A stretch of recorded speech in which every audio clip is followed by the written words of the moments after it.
I'm so excited today to be talking with Renata Soto. She has this amazing background. First, she's the founder of Mosaic Changemakers. It's a social impact organization where the mission is to uplift the South, particularly with leaders of color and who are fighting in the front lines of for social justice, racial justice. And so, as founder of Mosaic Changemakers, she actually comes from a huge, impressive background.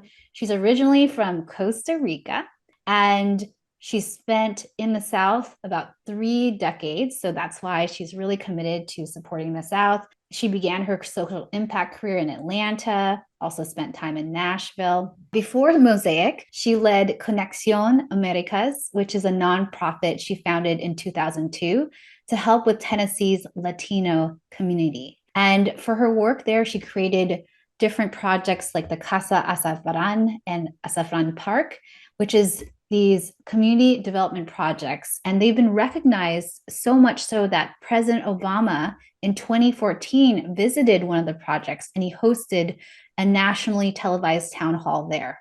So, with that, in addition, Renata is also a senior fellow at Harvard University's Advanced Leadership Initiative.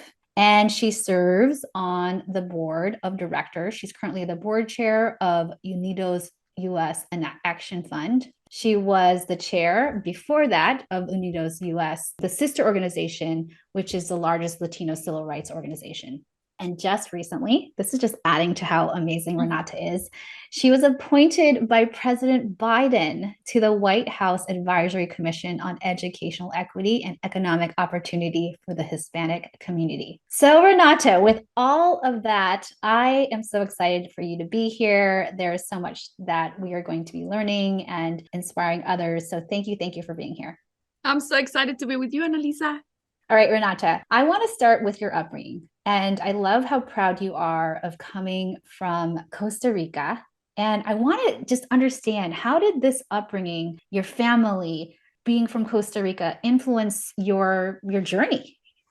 Yeah, so I come from a family of poets and educators and activists and entrepreneurs. I grew up being raised by my mother and her mother, and with my two sisters. So a household full of women, also lots of aunts, my maternal and paternal grandmothers also, again, very much part of my life. And so I feel when I think about my upbringing and like what memories I have and important moments of both growth and lessons and learning, like I always see these women popping up in my head.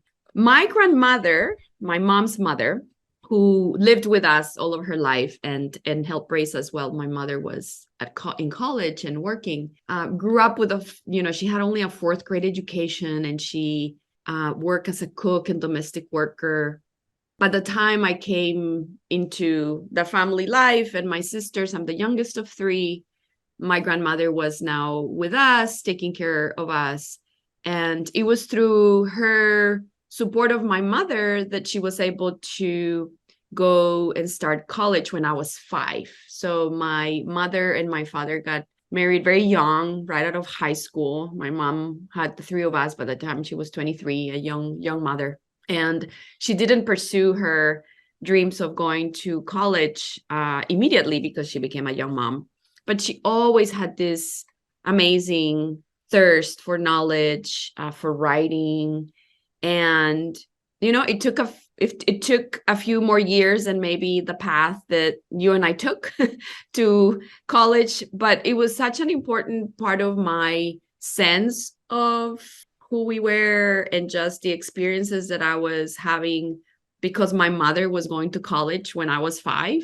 By the time I went to that same university, I already knew the coffee shops and even some of the bars, because my mom had took us, to meetings that she had with her classmates. And it was such a seminal experience because not only I understand really well how in just one generation the change that happened from a grandmother with a fourth grade education to my mother being the first in her family to graduate high school and go to college and then become a college professor.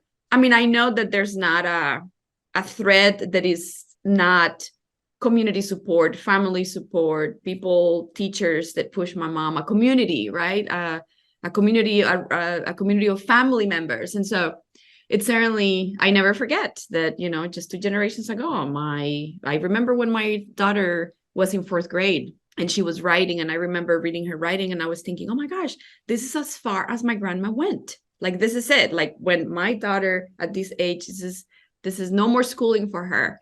And, but my grandmother was, she loved writing. She loved writing songs. She was an amateur poet and songwriter. And I also remember a lot of her notes and writing. And, who knew? But my mom inherited her love for words. And my mom is a poet, a published poet, that gave me the love for literature and poetry. I have to say that, really growing in Costa Rica also at a time when I was born in 1972. So I'm a young girl in the 80s going to school at a time when in Central America, there are civil wars in other countries like El Salvador and Guatemala and Nicaragua.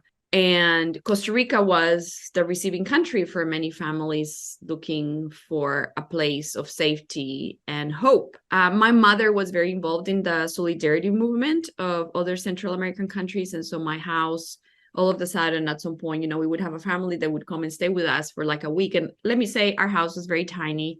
I share a room with my grandmother. My 2 sisters share a room. And then my mom had a room. We had 1 bathroom. It was a small, but comfortable little house. But even then, my mom found space to host a family when they were coming from Nicaragua or El Salvador. At this time, I was maybe 8 or 10. And so I also have these vivid memories that I was thinking, oh my gosh, our house is already so small and like this is uncomfortable. But of course, the older I got, the more I understood the impetus for my mom to be of support and help to people that needed it. And her own political involvement and activism in both in Costa Rica, but in solidarity with other Central Americans, of course, shaped me. Of course, shaped me about, what is it we're here to do in this world and aspirations for how I wanted to be to others. So I came to the US when I was 21 to finish college here. So certainly I am raised, born, and shaped in Costa Rica. I came already here as a young adult, and all my family is still in Costa Rica, and my roots are there, and I'm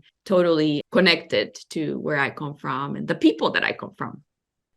Well, such a beautiful story, Renata. I so appreciate hearing how much your grandmother and your mother shaped you, not in a you should go to college, follow the path, but actually modeling it, right? Like bringing you to the meetings with her classmates and having your grandmother be a writer and a poet and seeing that through line with your mom, with you, your daughter. I mean, it's fascinating how much our family and environment shapes us, and to be with people who are in the struggle and actually have them live with you. I mean, those are so formative. And so I really appreciate just bringing it to life for us. And it makes so much sense, like seeing your career. I'm like, and of course she's going to like make this huge impact and go to Harvard and be, called upon by 2 presidents. I'm like, of course Renata's going to do that. But let's actually talk about it, because there's power, right? That you have had, like actual roles, institutional power in founding these organizations and being recognized. And so I want to talk about before you created Mosaic and how you were the founder of Conexión Américas. Just what were you thinking in your head that not I'm going to support someone else, and not that you were not supporting others, but like I'm actually going to lead and take it to the next level. I'm jumping to that because, Renata, often as women of color, we look for someone to help. Like we're going to be the helpers. And yet through your career, you're like, and I'm the leader. So can you just talk with us? Were you always like that? You moved to the US and you're like, I'm going to lead. Which is great. Or were you kind of guided that way? Like, how did that whole entry point happen?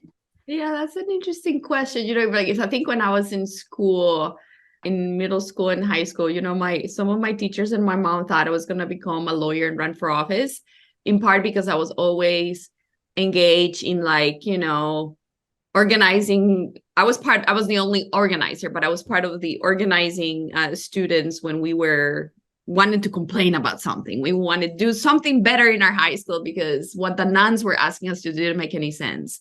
Or when we thought that there were other things that we should be doing and offering in our school. And so certainly, I guess I always had an inclination to join those causes and speak up and share what I thought was right and wrong.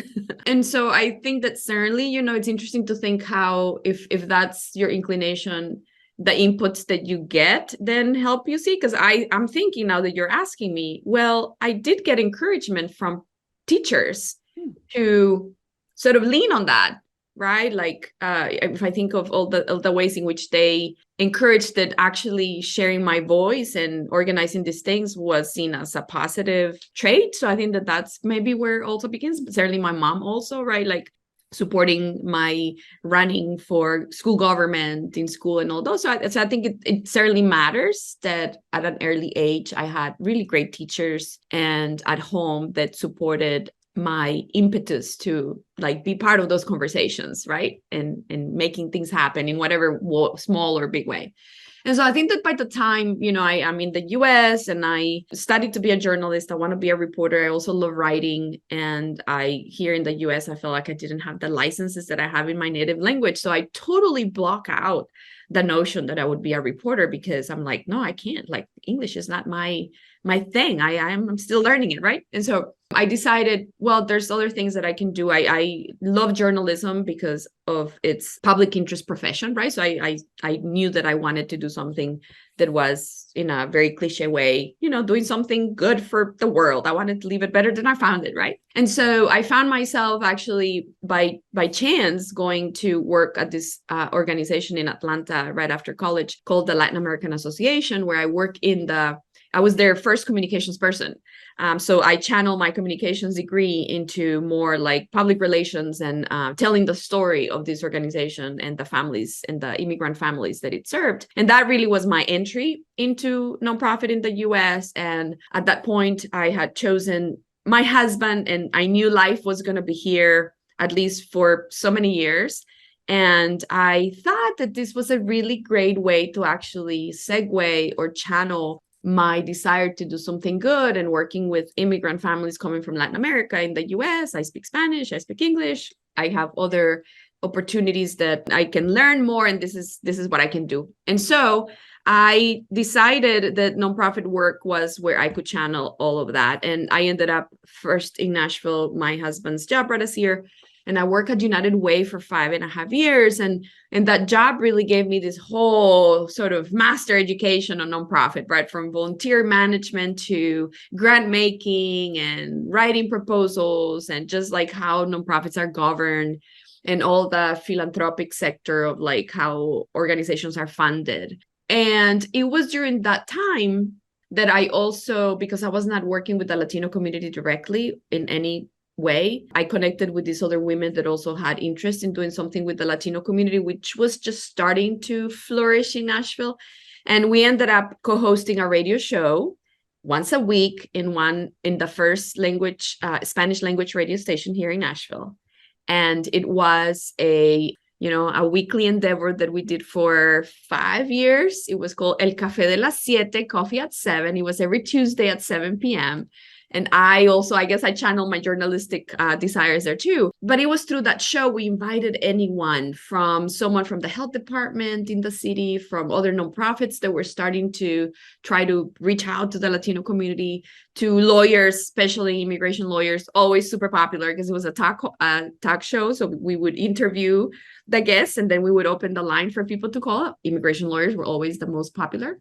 And so through that job, through that volunteer radio show and my day job as a grant maker at United Way, I saw, okay, the Latino community is growing. At the radio, I see all these organizations that are trying to do all these things for the Latino community, but it's really all disjointed in a way. It's okay. It's just growing. So it does not need to be more organized. But I also was getting a sense that there was not an organization that really understood all the complexities when a Latino family arrives in a place like Nashville with little infrastructure to serve immigrants, learning a new language, new customs, the city itself still just adapting to immigrants who speak Spanish. And I just saw story after story of how these really well-intentioned organizations were doing this one program here and there. But also it was at a time when, because of the demographic change in places like Nashville, you start seeing anti-immigrant bills popping up at the state legislature. And while in Nashville, you know, the progressive ethos is like, oh, we are becoming more diverse and more cosmopolitan, and that's welcome. Truly, at the state level, that was not exactly also the change. So that really was the opening for me. And at some point I decided it's always about the right people in the right time, Analiza, right? Like I think everything that I have done is because people encouraged me, or I found the people that were like eye to eye, like, oh yes, let's do this. This is like, we can feel our heart beat in an exciting way. And this is what we need to do. And that's what happens. I met these two amazing people who were also watching what was happening in Nashville with the Latino community, and also sensing a void of an organization that was really at that intersection of both. Yes, families are here to pursue their version of the American dream, but there are challenges and opportunities and supports that they will need in order to achieve that. And the city and nonprofits also need to adapt and change accordingly. So we decided, let's do this. And that's the birth of Conexión Américas in 2002. I left United Way to start that, and I led it for 17 years. But it was always, I think that if I think about that, and even the founding of Mosaic later, it's always like following like this sense of like what I'm observing around that is needed. There's a void, but there's also a match between that and my excitement for seeing myself as being part of doing something about it. Right. There are a lot of things that I'm like, oh my gosh, there's so much to do, that I don't feel like how I can contribute or what can I offer. But I think that both in Conexión and then in Mosaic and other projects that I'm involved in is like this match between seeing a need and a void and an opportunity, with seeing my own heart beating, like excitement, like, that's the challenge I want to be part of, and I'm going to do something about it. Okay, Renata, that is a gorgeous story. And I want to actually build on this point of the match, because your career, because it's such an illustrious career, but there's pieces of it that are important.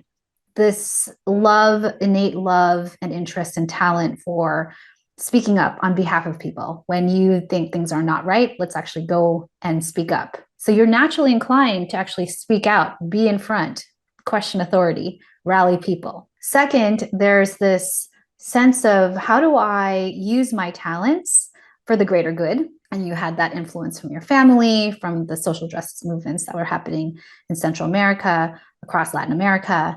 And then there's a piece of, yes, I'm being educated, I'm going to take the steps of United Way, but I'm also going to do some side projects that just feel right. And through all those things, when we find the match between there is a need and there's my spark/talent, let's actually go after it. So I want to talk about two things.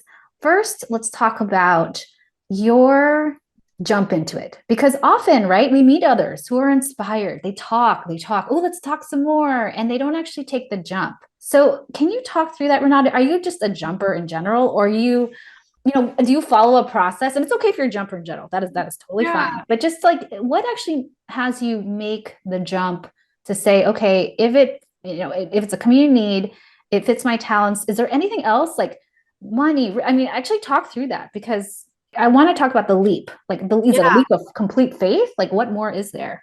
That's a great question. I don't know that I have analyzed that part of my sort of decision-making process, but what I can tell you though, Analiza, is that I do feel that there is how my brain works is, when I see something an idea of pursuing something that exists, or no, something that doesn't, but let's say Conexión and Mosaic now, or even projects within programs that we started with my colleagues at Conexión Américas, or things that we're doing now at Mosaic.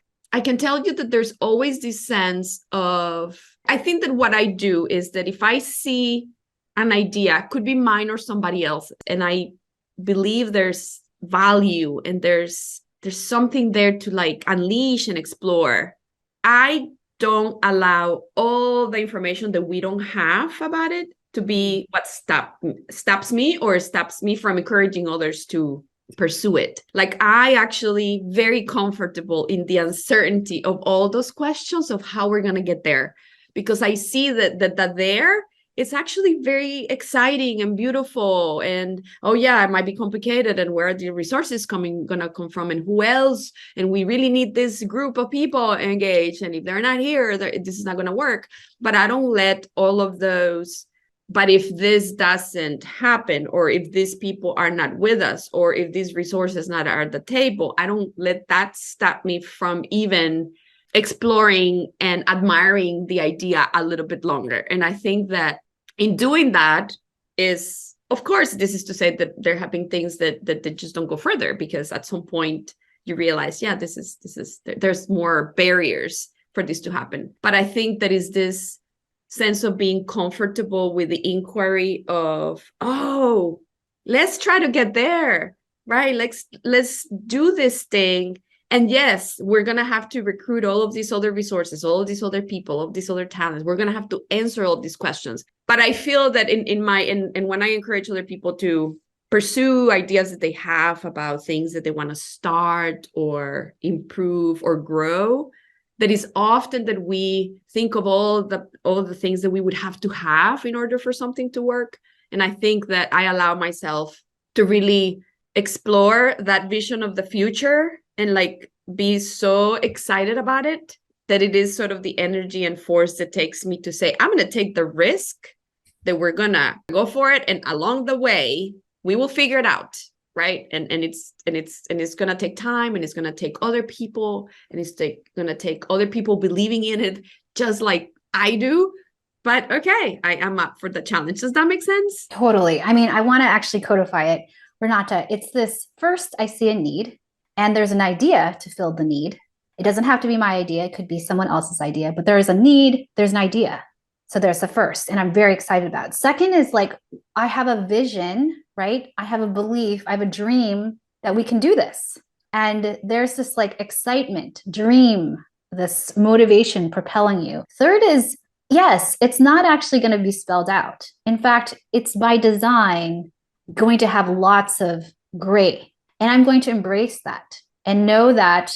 Fourth, I'm going to persevere because I believe in myself. I believe I can rally the resources. And actually, Renata, a lot of your path shows this, right? Like even as your mom was going to college or supporting other families, like it wasn't like it was all spelled out. And if I do this, it will definitely, work out for me. We're always going to take the next step, do the best we can, figure it out along the way because there's a bigger dream. So just, it feels like both like go for it, but also it felt like you've been trained to do it in, taking that. So I'm curious, how does that feel to you? Yeah, no, but one thing that I would add to that is that I also think, now that you're asking me to codify this, okay, what's the other element? Okay, this tendency that I'm comfortable in the uncertainty of not knowing everything before we get there. But the other one is, and this is absolutely true for Mosaic, this is absolutely true for the radio show that I did for 5 years as a volunteer project with other women. And this is true certainly for Conexión. It is also about who is in your team. Like I can tell you that all the things that you read about my resume, there's nothing there that it was just my own doing, right? Everything is like, I can name a team of people that deserve and the credit for all of that too. And so I think that to me, like I know myself well enough to know, okay, what's that I do well, and I am as excited because I'm not a lone thinker, no lone maker, right? Like I love working with people. I love seeing an idea being unleashed by the different perspectives and what other people have to offer. So for example, at Conexión, as I mentioned, it was being at the right time at the right moment, right? Like finding these two colleagues, Jose Gonzalez and Maria Clara Mejia.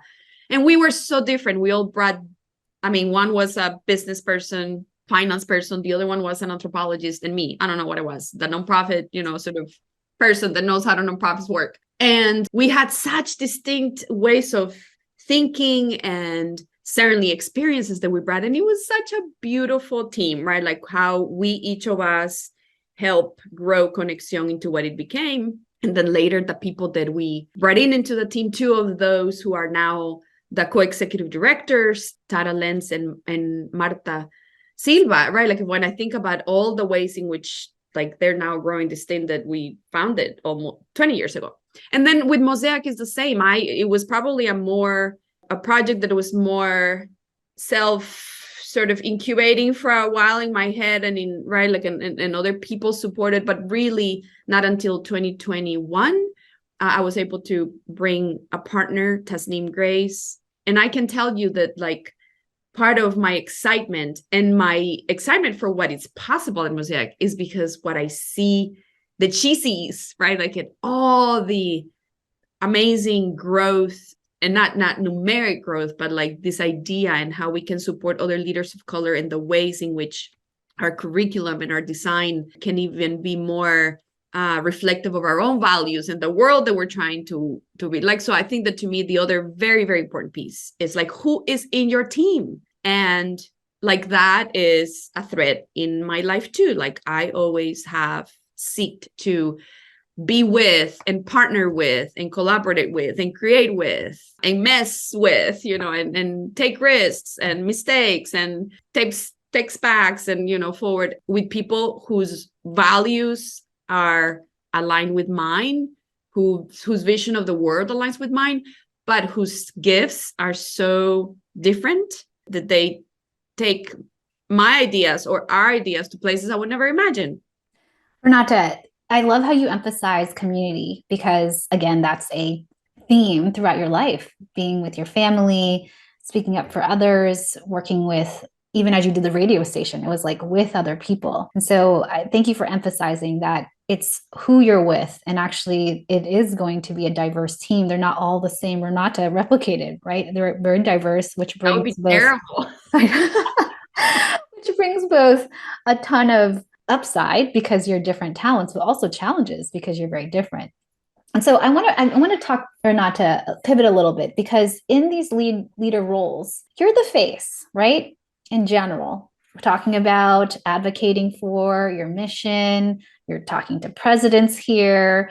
You're representing the cause. And I'm curious because often as women of color, right, we're taught to just stay back, right? Let the white man kind of be the face. And yet you have been quite the person who speaks up and has to share the accomplishments, share the needs. And so can you talk about that journey for you? Have you always been naturally just like put me on camera? Not that that's your way, but like, or did you have to build to it?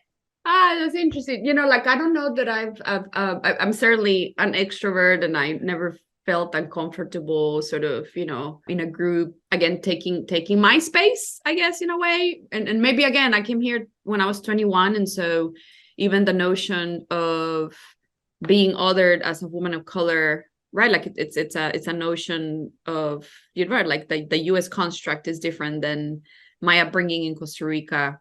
And we can talk about that too. Of course, the ways in which our societies are divided in castes and social classes and races and all that. Is not that doesn't exist there, but certainly I think I understood early on. I think maybe because in Nashville, by the time I joined United Way as my second job out of college, but really like sort of, I was in my first one only a year and a half. So this was really like, 5 years, very, very foundational in my own growth as a professional.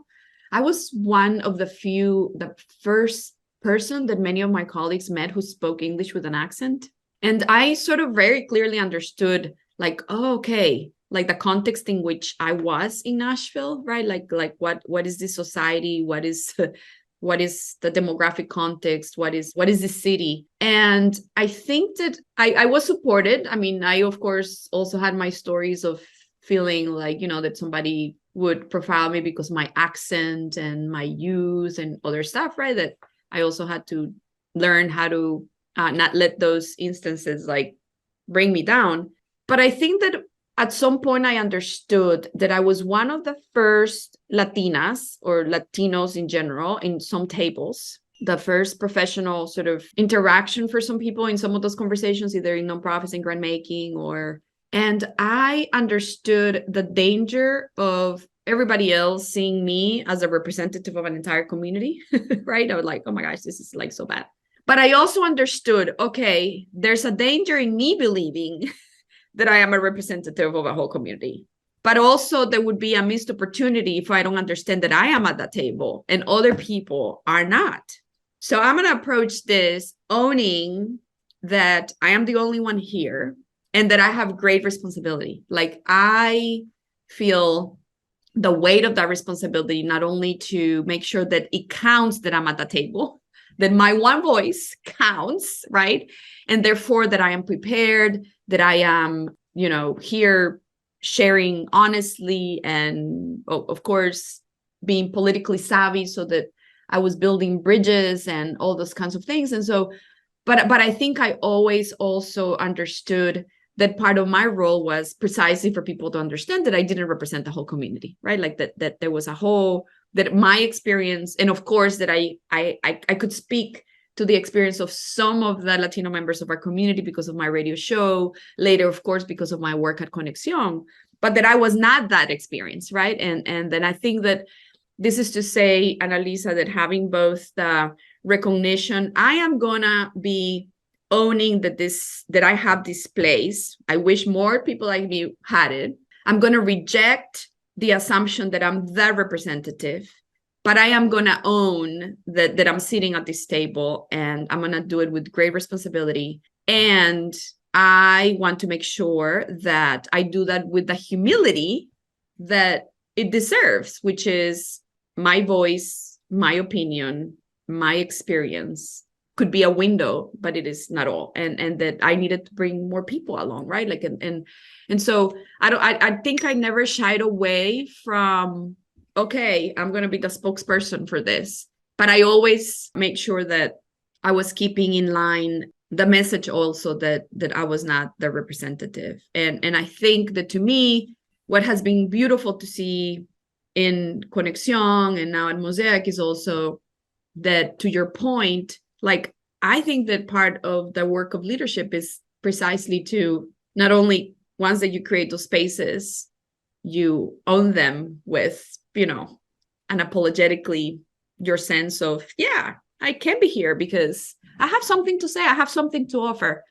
But also, how do we bring other people along the way? So I loved when, for example, at Conexión Américas, there were so many instances in the last few years when, like, I was not the one speaking about education and Latinos because we had colleagues that were the experts and had much more to offer in their own experience, both personal and in their work, where we now had so many spokespersons for so many issues that we were experts collectively. And so I think that to me is also part of what encourages me with Mosaic now growing and supporting other leaders is precisely that we're also being more, we are uplifting our expertise, hopefully being more visible to ourselves as a community of leaders of color, right? As a resources that we have, but also to the community outside.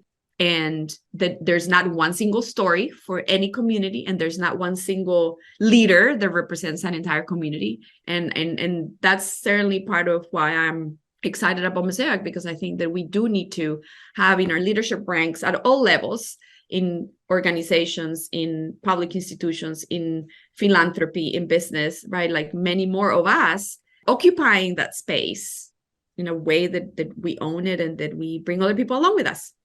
I admire so much this declarative, we need to take space for so many reasons. First is that even with knowing that we're not going to be the representative, we don't know all the things, there is a recognition that we are at the table. We might be the only at the table. And if we don't take the opportunity, we don't open the door for others. So first, like recognizing that we're not the single story and we're not the representative, but second, actually embracing that unless we take space, we will not open doors for more of us at all levels to be able to have this influence. So second, take space. The third I would say that you mentioned is that there's a piece of ownership of self. And I just want to go off that because I think as people of color, and you'd mentioned there's context, right? In when you had moved from Costa Rica to the United States, you had not really been othered, right? You're with your people for most of your life, and then you come to the United States where I'm like, I'm not the majority here. I gotta code shift and be something else. You're like, this is different. People notice my accent, and yet I'm going to take space. Can you talk through that? Because I think it's really important, not just okay, here's why, but like, how do you get in your head this self-worth? Or did you have that struggle? Like, Mm. not only am I going to take space, but was there a self-worth challenge there, Renata, for you? Or said, no, I didn't have that really in my life. I just needed to see a higher purpose.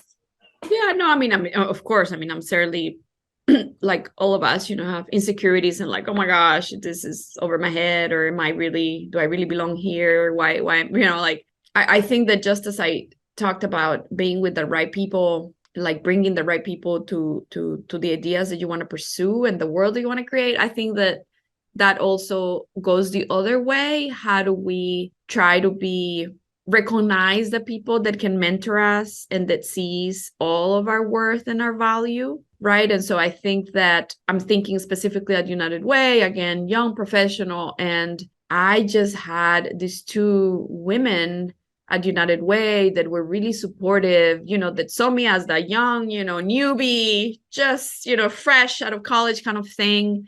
And I think that if I had other inputs within the organization and the stakeholders that we work outside of the organization that were the sources of my, like, oh my gosh, am I over my head here? Am I supposed to be here? Do I really have something to offer?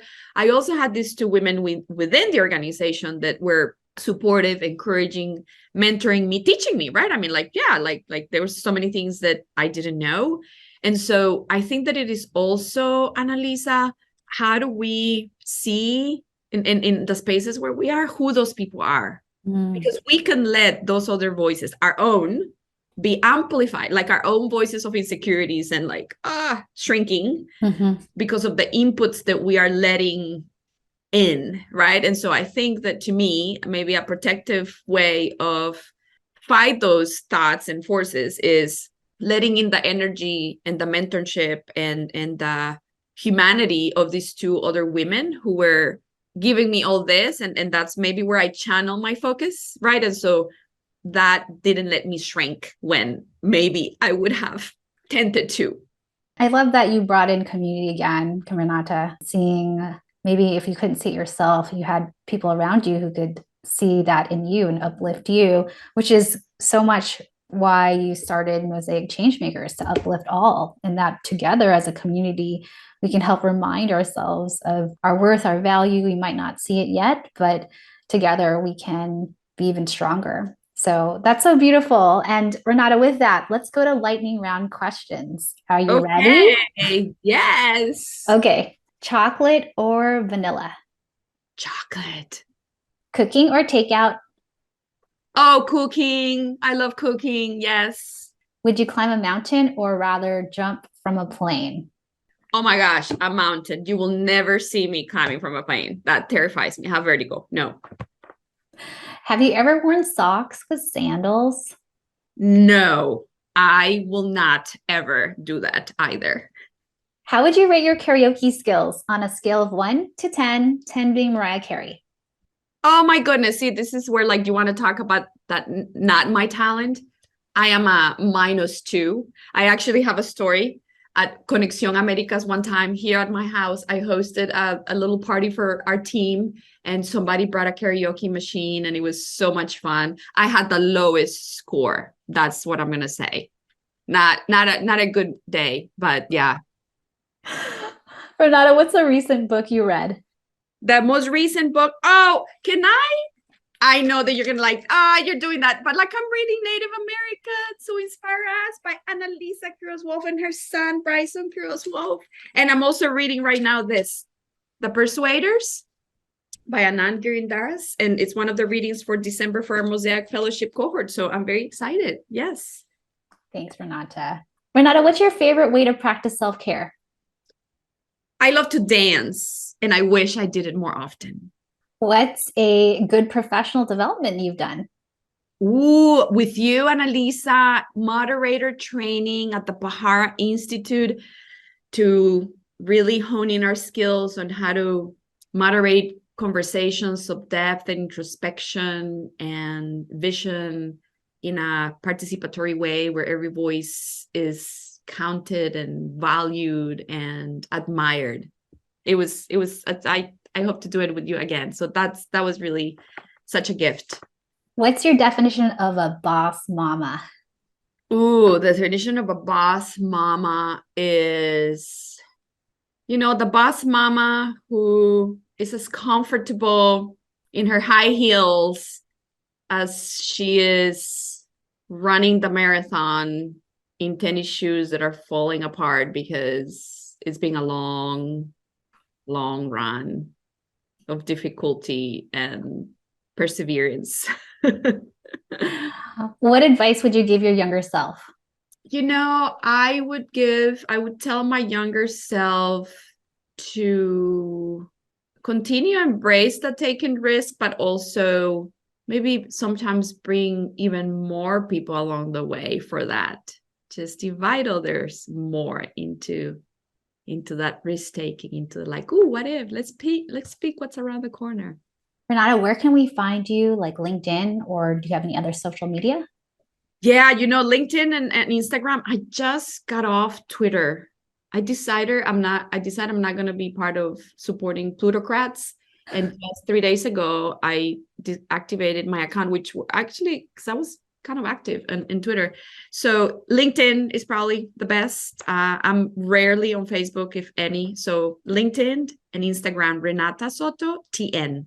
Yeah, great. And then last question, any parting thoughts to share?